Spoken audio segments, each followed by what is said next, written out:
Hello everyone, welcome to Gyananweshan. In our last video, I was discuss about the what is knowledge, and today I will discuss the concept of knowledge according to various philosophy. Okay, so when we discussing about the concept of knowledge, we will discuss in 5 parts, like the concept of knowledge according to Vedanta philosophy, the concept of knowledge according to Bhagawad Geeta, according to Mimans Philosophy, the concept of knowledge according to Buddhism, and last but not the least, the concept of values. Okay, so let's start with the concept of knowledge according to Vedanta philosophy. So, the term Vedanta means which comes at the end of the Veda. As we know, the Veda is an ancient text, and the term of Veda means knowledge and has two aspects, mantra or hymns or Shanghita. As we know, the Veda have 4 parts like Rig Veda, Yajur Veda, Sham Veda and Atharva Veda. And on the other hand, the Brahmanas or prose text of prayers is called the Aryankas, where philosophical speculation has its beginning. The concluding portion of the Aryankas are called the Upanishad. So, according to Veda, the Upanishads also one of the ancient texts. I hope you all know this.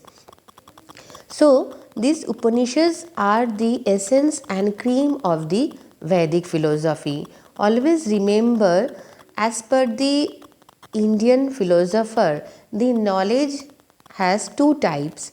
First one is Paravidya and the second one is Aparavidya. Paravidya is related to the physical world or in external in nature, and it can derive through our 5 senses and reasoning.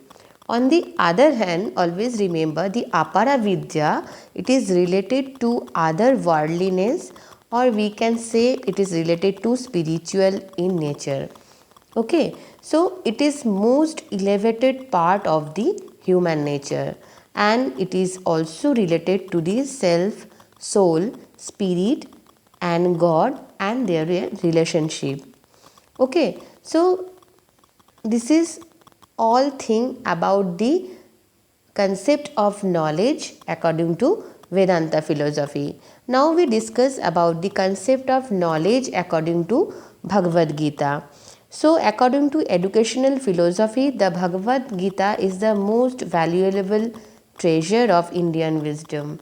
We know the Gita's Bani is a very crucial for us, and in the Bhagavad Gita, knowledge is defined as through which look at all living being with a single unpassionate attitude, and where one can see the unity in diversity, only that is called as the pure knowledge.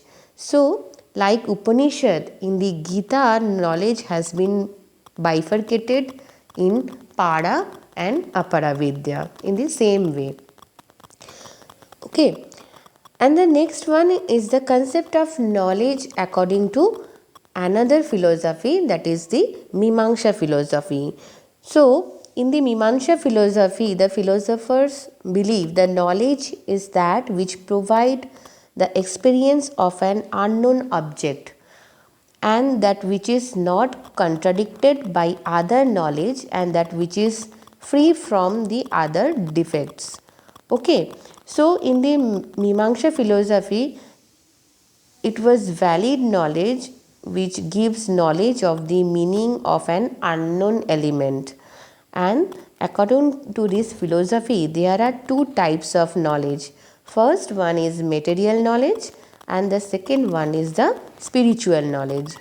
So we know the material knowledge or education is attached and involved in material properties and pleasure of the senses, and it is an empirical knowledge.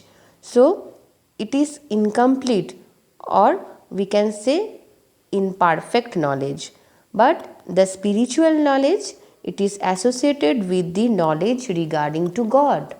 Okay, and all the spiritual knowledge is true knowledge which gives knowledge of the God. So it is right that one has to be detached and his ultimate goal is to become merged into God Himself. So always remember the concept of the material knowledge and spiritual knowledge, that is both are very important. According to Buddhism, like Vedanta admits ignorance to be the root causes of suffering. So the ignorance, if it is removed, then the end of suffering is possible. So only by the knowledge we are able to eradicate our suffering. Okay, that is believed by the Buddhism. Or we can say, according to Buddhism, knowledge is liberation, and Buddhist monasteries teaching learning of 5 distinct type of knowledge can be seen. First is word knowledge, second is the craftsmanship, third one is medical education, and the fourth one is the spiritual education. So these are the knowledge are given by the Buddhist monastery. The last but not the least, the concept of values also very crucial in Indian education system is the outcome of the Indian philosophy and corresponding scheme of the values. So the values have a very unique importance in life and education.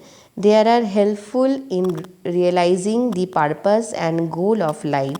So the Dr. Radhakrishnan also said that neither wealth or nor poverty is an essential precondition for the evolution of the spirit.